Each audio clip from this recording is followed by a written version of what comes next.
Hey everyone, this is Kevin the Entrepreneur, and Uber is officially out of the Southeast Asian region for where Uber is, or sort of. I mean, it's a complicated matter, but according to an article from Bloomberg Technology, Uber Technology has agreed to sell its Southeast Asian operations to Grab, withdrawing from yet another fast-growing region to end a war of attrition with a fierce local rival.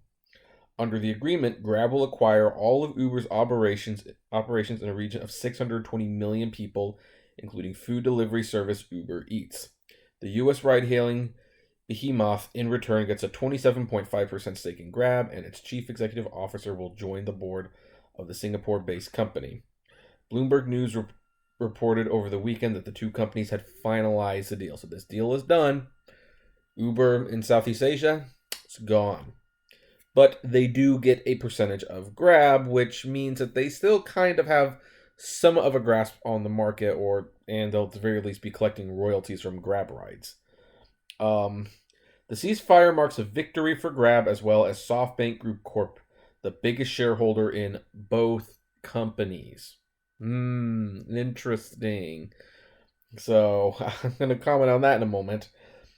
Masayoshi Son's firm is pushing to reduce competition in the Southeast Asian ride-hailing market, forecast to reach 20.1 billion by 2025.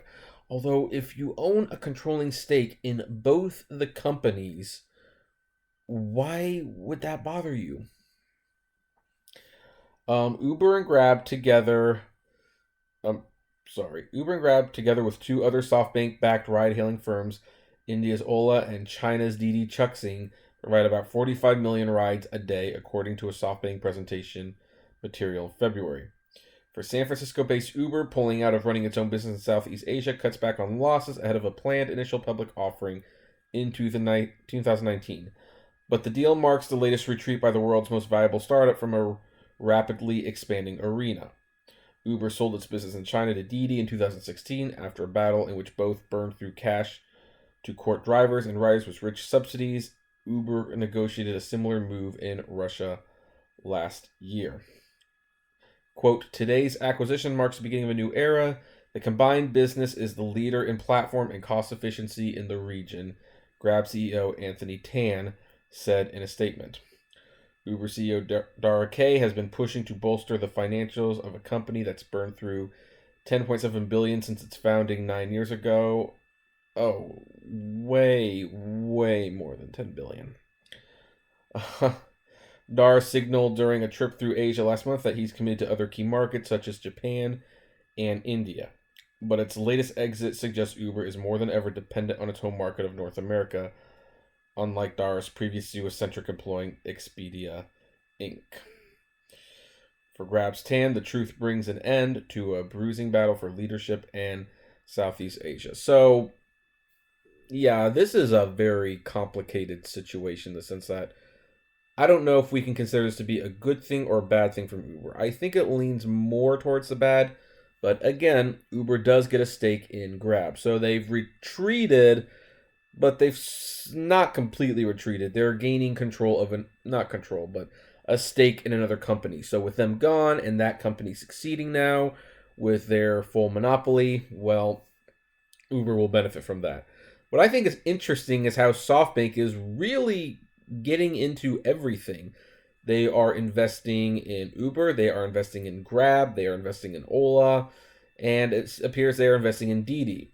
Now, some people might be asking at this point, how is that not a conflict of interest, and why doesn't the government stop it? Because that sounds like you are actually almost encouraging monopoly, because SoftBank was probably the ones that pushed Uber and Grab to settle. They looked at both of them and said, hey, you know what? Uber's not as popular in Southeast Asia, so you get out, but take a piece of this company and they will continue sending you royalty checks, and then this company can thrive. And the reason is pretty obvious, because with the exception of Uber, these companies are not in America. I think Grab might be in New York, maybe, but that's I don't know for certain. I know in America we still have Via and Zipcar somewhere around here. So Yeah, it's definitely sketchy, and maybe we need to be more careful about SoftBank, because SoftBank seems to be the one who is buying up pieces of all these ride sharing companies, requesting one to leave the country, whatever is less popular, to basically ensure one controlling company in each market. And at that point, everybody gets screwed because, well, what's going to happen is what's going to happen in America with Uber. Passengers will pay more money, and drivers won't get any of it. So basically, nobody wins in that case. But now I pass the question on to you. What do you folks think of this? Do you think this is a good thing, a bad thing, or do you not know enough to really comment? If you don't know, I'd still like to hear from you, so comment below. Like, favorite, share, subscribe. If you enjoy the videos I make, consider becoming a Patreon member for $1 a month. As always, flame responsibly. Have a good one.